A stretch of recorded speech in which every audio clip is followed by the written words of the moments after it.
Chapter 25 The Pitiful Ending of Royalty. About half an hour after I got back, Aunt Sally looked out and saw Tom coming up. Why, somebody is coming. I wonder who it is. I do believe it's a stranger. Jimmy? That was another one of the children.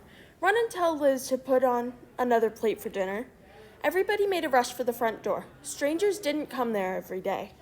Tom could always put on the right style. When he saw us all bunched in the front door, he lifted his hat so daintily, like taking the lid off of a box that had butterflies asleep in it. He bowed and said, "Mr. Archibald Nicholas, I believe?" "No, my boy," said the old gentleman. "I'm sorry. Nicholas's place is down a matter of 3 miles more. Come in. Eat your dinner with us, and then we'll hitch up and take you down to the Nicholas's." "Oh, I can't make so much trouble. I couldn't think of it. I'll go on. I don't mind the distance." "Oh, do come in," said Aunt Sally. "You won't be a bit of trouble to us, not a bit in the world. You must stay. It's a long, dusty 3 miles to Nicholas's, and besides, I have already put on another plate. Come right in and make yourself at home." Tom thanked him and let himself be persuaded to come in. When he was in, he said he was a stranger from Hicksville, Ohio. His name was William Thompson, and he made another bow. He went on and on, making up more stuff about Hicksville and everybody in it. I was getting a little nervous, wondering how this was going to help me out of my scrape. At last, still talking along, he reached over and kissed Aunt Sally right on the mouth.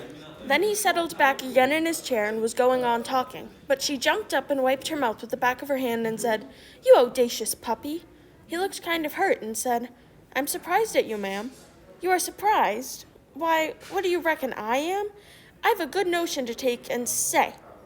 What do you mean by kissing me?" He looked kind of humble and said, "I didn't mean any harm. I thought you'd like it." "Why, you born fool." She took up the spinning stick, and it seemed all she could do to keep from giving him a crack with it. "What made you think I'd like it?" "Well, I don't know, only that they told me you would." "They told you I would?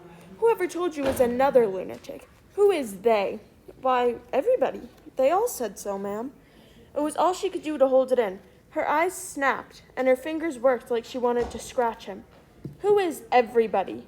Out with their names, or there'll be one less idiot." He got up and looked distressed, and fumbled his hat and said, "I'm sorry, and I wasn't expecting it. They told me to. They all told me to. But I'm sorry, ma'am, and I won't do it again. I won't. Honest." "You won't you? Well, I should reckon you won't." "No, I'm honest about it. I won't ever do it again, till you ask me." "Till I ask you? Well, I never saw the beat of you in my born days.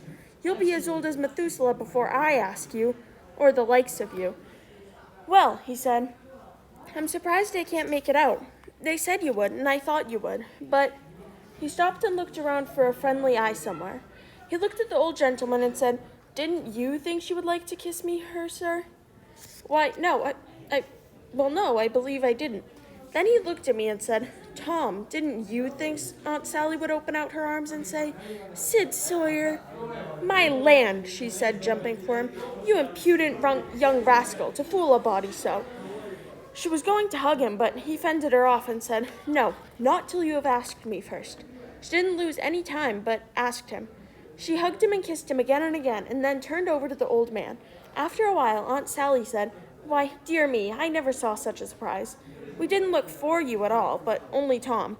Sis didn't write to me about anybody coming but Tom.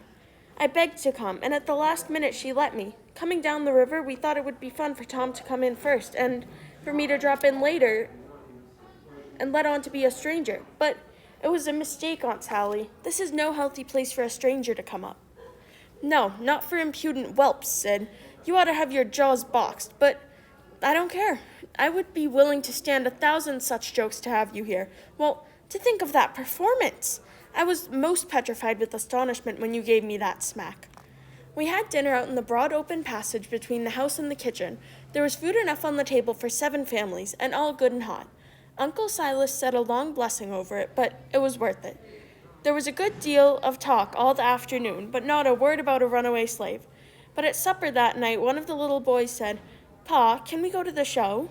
"No, there won't be any show, and you couldn't go anyway. That runaway slave told all about that show, and the people in town know it. I reckon the loafers will be run out of town." So there it was. Right after supper, I said I was tired, and Tom said he was too. We said goodnight, went upstairs, climbed out the window and down the lightning rod, and shoved for the town. On the road, Tom told me all about how I was murdered, how Pop dropped out of sight soon after, and what a stir there was when Jim ran away. I told Tom about our royal nonsuch rapscallions, and as much as the raft voyage I had time to tell. As we struck into town and up through the middle of it, here comes a rush of people with torches and awful whooping and yelling and banging and pans and blowing horns. We jumped to one side, and as the crowd went by, I saw the king and the duke astraddle a rail, and so all over tar and feathers, they didn't look like humans. I was so sorry for the poor rascals, I couldn't ever feel any hardness against them. It was a dreadful thing to see. Human beings can be awful cruel to one another.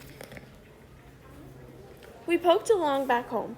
I was feeling kind of humble and to blame somehow, though I hadn't done anything, but that is always the way. A person's conscience hasn't gotten any sense at all. It takes up more room than all the rest of a person's insides. And what is the good of it? By and by, Tom said, "Looky here, Huck, what fools have we been to not think of it before? I bet I know where Jim is." "No." "Where?" "In that cabin down by the ash hopper. Why, looky here. During dinner I saw a slave go in there with a plate of food. What do you think it was for?" "For a dog." "Well, it wasn't for a dog, because part of it was watermelon. What a head! If I had Tom Sawyer's head, I wouldn't trade it off to be a duke or even a clown in a circus." He unlocked the door to go in.